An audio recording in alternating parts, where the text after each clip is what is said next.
Welcome to Stories Podcast. I'm your host, Amanda Weldin. Today's story is called King of the Frogs, an adaptation of an Aesop's fable written for you by Daniel Hinds. Thanks! Enjoy the episode! King of the Frogs. Once upon a time, there was a pond full of frogs.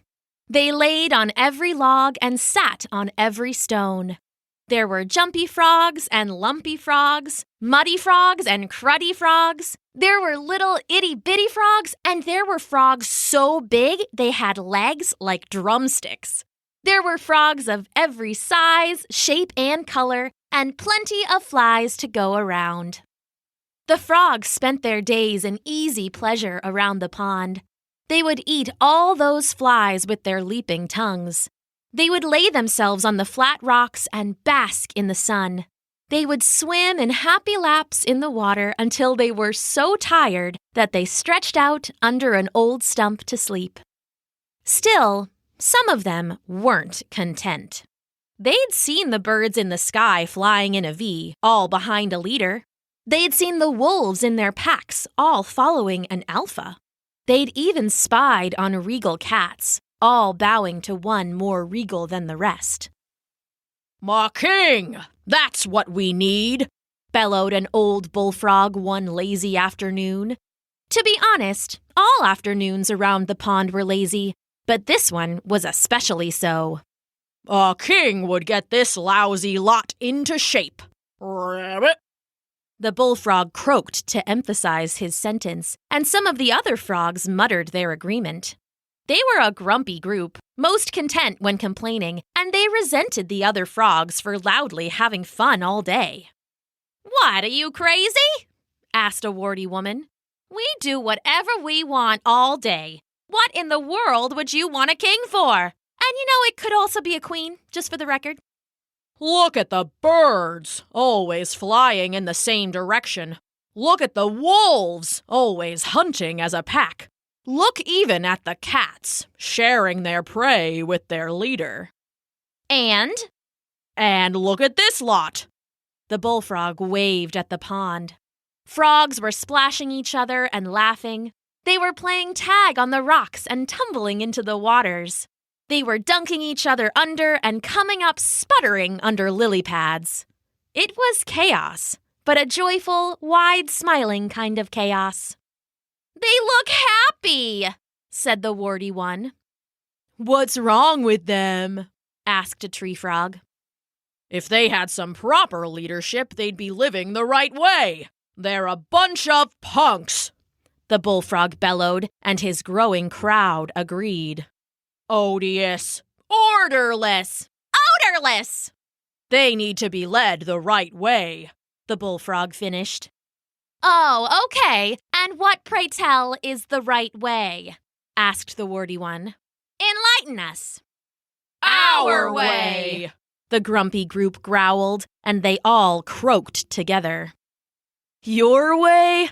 No, thanks," said the tree frog.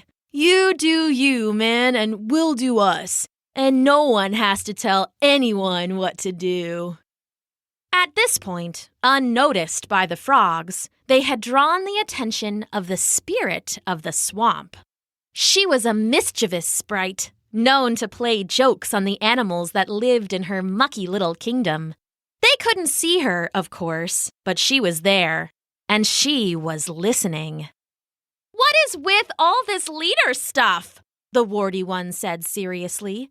"Everyone is doing just fine."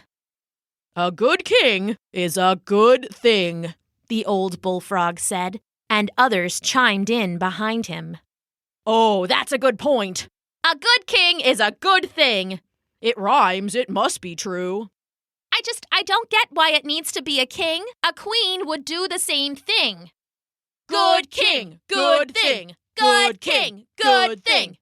The grumpy group started to chant. "Good king, good thing. Good king, good thing." Suddenly, the pond water rippled and stirred. The scummy surface swirled and swayed and swelled into shape. "What's going on?"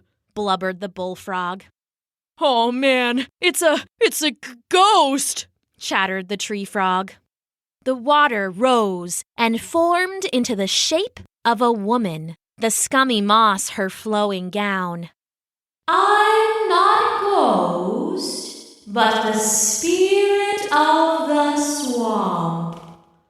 The spirit of the swamp! The spirit of the swamp! the spirit of the swamp. They gasped. Our Lady!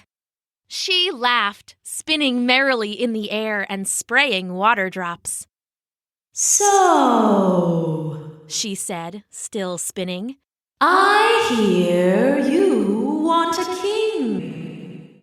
They keep saying that, my lady, yes, but I keep reminding them that a queen could also provide leadership, said the warty one, with a pointed look at the bullfrog. But we don't need a king or a queen. We're perfectly happy leading ourselves. We do need a king, said the bullfrog. The right sort of king for a bunch of frogs like this lot. Enough said. The spirit waved her hands, raining muddy droplets. The right sort of king. Okay, coming right up. Bye-bye now. The spirit grew brighter and brighter until she was nothing more than a floating ball of swampy-colored light. Then the light started to stretch and grow. Whoa, what is that? asked the tree frog. It's our new king, said the bullfrog, pushing forward. Here it comes. The king, His Majesty, it's crowning. The light exploded, and suddenly, from thin air, a fat, knobbly log appeared. It splashed into the water, soaking all the frogs, and then bobbed back to the surface. It floated well, offering plenty of places to sit and rest and shelter from the rain and the hot summer sun.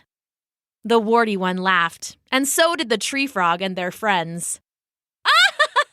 A perfect queen for us, she said. The spirit is wise indeed. She hopped from her rock onto the new log.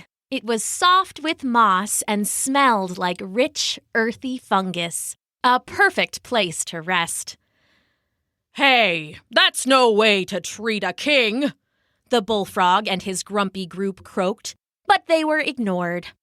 The fun frogs cozied in the king, or queen's, crooks, and leapt from its edges and swam happy laps around it.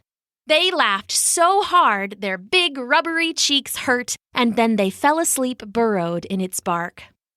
The bullfrog watched them all and complained and complained and complained. I must have said it wrong to the spirit, he said.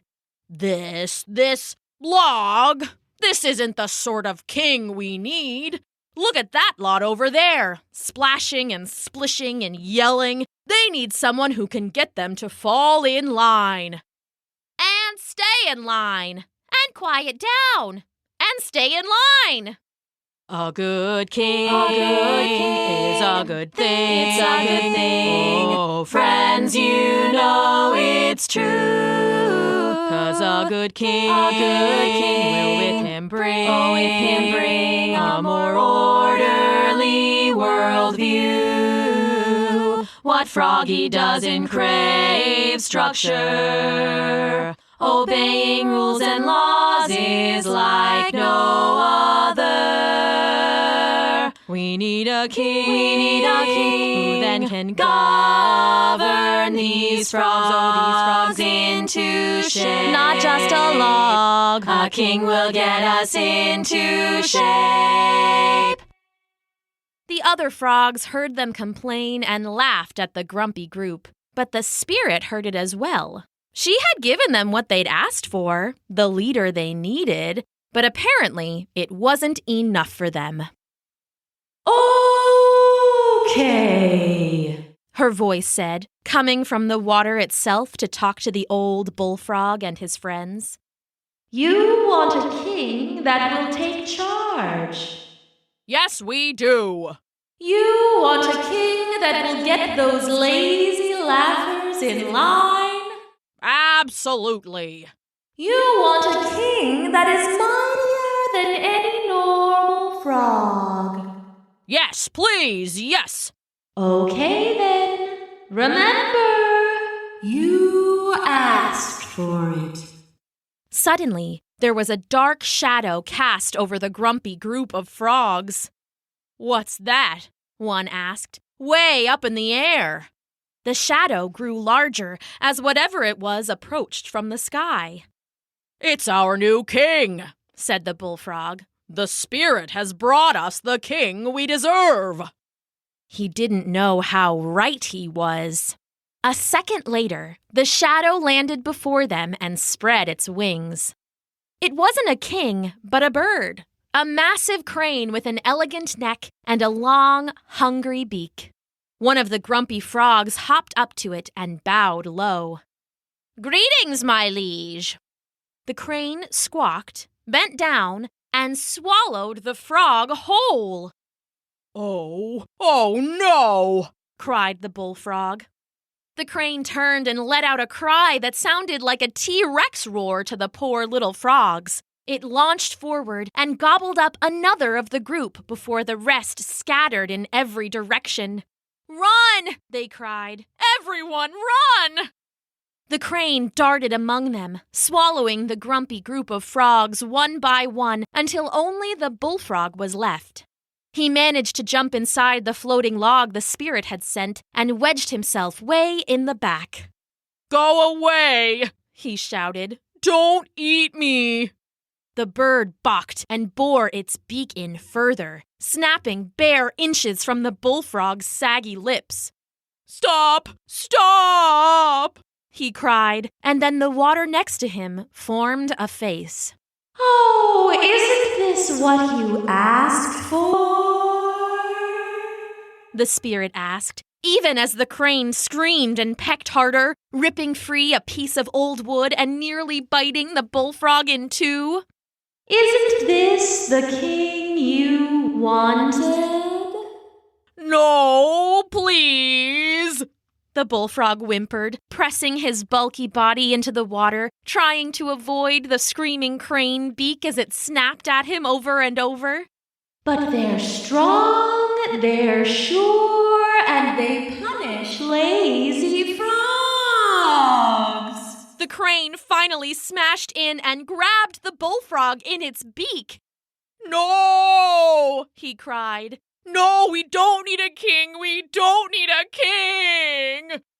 The crane vanished in a puff of smoke, and all the frogs it had gobbled rained from its belly and splashed back into the pond, the bullfrog included. They dragged themselves, wide-eyed and sputtering, back to the log the spirit had given them. "So, how did the king go?" the warty frog asked, smiling around a fly she was munching.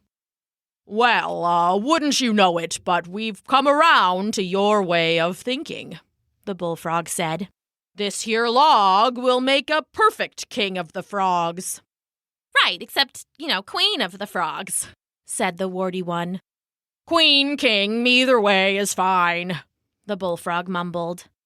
"But, are you sure?" asked the tree frog. "We can always call the spirit back again." No, that's quite all right. I think we're better off just, Having fun? The warty one offered. "Yes, let's just have some fun," the bullfrog agreed. Then he paused, looking down at his big webbed feet. We've never had fun before. Could you maybe show us how?" "Oh, of course!" she agreed. And the rest of the day was spent teaching the grumpy group how to play tag and hide and seek and lily pad leap and all their other favorite games. And by the end, the grumpy group wasn't so grumpy. And none of them wished for a king ever again. The end.